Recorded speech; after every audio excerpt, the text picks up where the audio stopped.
नमस्ते take to pay च्यानलमा तपाईहरुलाई स्वागत छ। आज म तपाईहरुलाई नागरिक एपको ओटिपी एसएमएस सँगै अब इमेलमा पनि आउने विदेशबाट लगइन गर्न समेत समस्या नहुने के हो यसको बारेमा म तपाईहरुलाई जानकारी गराउने छु। भिडियोलाई स्किप नगर्नुहोला, सुरुदेखि अन्तिमसम्म हेर्नुहोला। च्यानलमा नयाँ हुनुहुन्छ भने छेउमा रहेको बेल अल थिच्नुहोला, लाइक गर्नुहोला, भिडियोलाई सबैले शेयर गर्नुहोला। आउनुहोस् भिडियोतर्फ।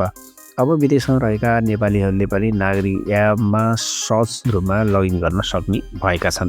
सरकारी सेवाहरू एउटै डिजिटल प्लेटफर्मबाट उपलब्ध गराउने उद्देश्यले विकसित उक्त एपमा लगइन गर्दा आवश्यक पर्ने ओटिपी कोड अब इमेल मार्फत पनि प्राप्त हुने व्यवस्था गरिएको हो। यो सुविधाले विदेशमा बस्ने नेपाली प्रयोगकर्तालाई विशेष रूपमा सहज बनाउने अपेक्षा गरिएको छ। यसअघि नागरिक एपमा लगइनका लागि आवश्यक ओटिपी कोड नेपाली मोबाइल नम्बरमै मात्रै आउने व्यवस्था थियो। यसका कारण विदेशमा रहेका प्रयोगकर्ताहरूले नेपालमै हुँदा लगइन गरेर जानुपर्ने, मोबाइलमा रोमिङ सेवा सक्रिय राख्नुपर्ने वा विदेशमा लगआउट भएमा पुनः लगइन गर्न कठिनाइ हुने जस्ता समस्या झेल्नुपर्ने हुन्थ्यो। विदेशमा नयाँ मोबाइल प्रयोग गर्दा समेत एपमा लगइन गर्न नसक्ने समस्या हुने गरेको थियो। अब भने इमेल मार्फत ओटिपी प्राप्त हुने भएपछि विदेशमा रहेका नेपालीहरूले पनि जुनसुकै देशबाट सहज रूपमा नागरिक एप प्रयोग गर्न सक्ने भएका छन्, जसले गर्दा एपमा उपलब्ध विभिन्न सरकारी सेवा निर्बाध रूपमा प्रयोग गर्न सक्ने भएको छ। तर यो सुविधा प्रयोग गर्नका लागि प्रयोगकर्ताको इमेल एड्रेस भने पहिले नै भेरिफाइड हुन आवश्यक छ। अर्थात् नेपालमै हुँदा आफ्नो नागरिक एपमा इमेल राखेर त्यसलाई भेरिफाई गरिसकेपछि प्रयोगकर्ताले मात्र विदेशमा जाँदा पनि सोही इमेलमा ओटिपी कोड प्राप्त गर्न सक्नेछन्। नागरिक एपका अनुसार हाल विदेशबाट भने इमेल एड्रेस भेरिफाई गर्ने सुविधा उपलब्ध छैन। त्यसले विदेश जानु अघि आफ्नो नागरिक एपमा इमेल एड्रेस लिङ्क गरेर भेरिफाई गराउन प्रयोगकर्तालाई सुझाव दिएको छ। इमेल एड्रेस थप्न वा भेरिफाई गर्न नागरिक एपको माथिल्लो बायाँ कुनामा रहेको प्रोफाइल आइकनमा गएर माई डिटेल्स अन्तर्गत इमेल समावेश गर्न सकिन्छ। इमेल सफलतापूर्वक भेरिफाई भएको अवस्थामा त्यहाँ हरियो टिक चिन्ह देखिनेछ।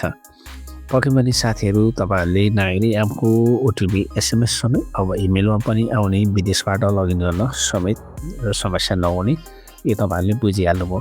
पक्कै पनि तपाईहरुले विदेश जानु अघि आफ्नो इमेल भेरिफाई गर्न नछुटाउनु होला। तपाईले नागरिक एपलाई अन गर्नु होला अथवा तपाईहरुले त्यहाँनिर खोल्नु होला। त्यसपछि माई डिटेल्स भन्ने छ, त्यहाँ तपाईले आफ्नो इमेल एड्रेस राखेर सबमिट गर्नु होला र पछि टिक लागेको देख्न सकिन्छ अथवा भेरिफाई भएको देख्न सकिन्छ।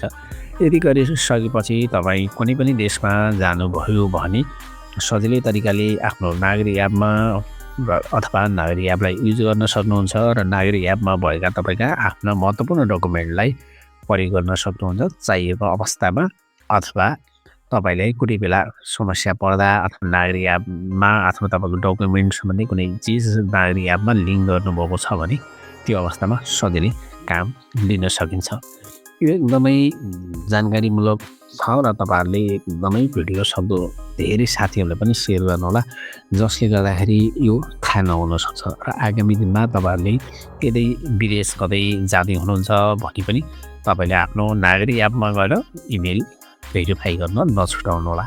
मैले तपाईहरुलाई यो जानकारीको लागि सेयर गरेको भिडियो। अझ यसको बारेमा तपाईहरुलाई जान्न मन छ भने यसको नागरिक एपमा गएर वेबसाइटमा गएर पनि बुझ्न सक्नुहुन्छ अझ डिटेलमा। र पक्कै पनि साथीहरू यो भिडियोलाई सक्दो सेयर गर्नुहोला। हवस् त, thank you for watching video.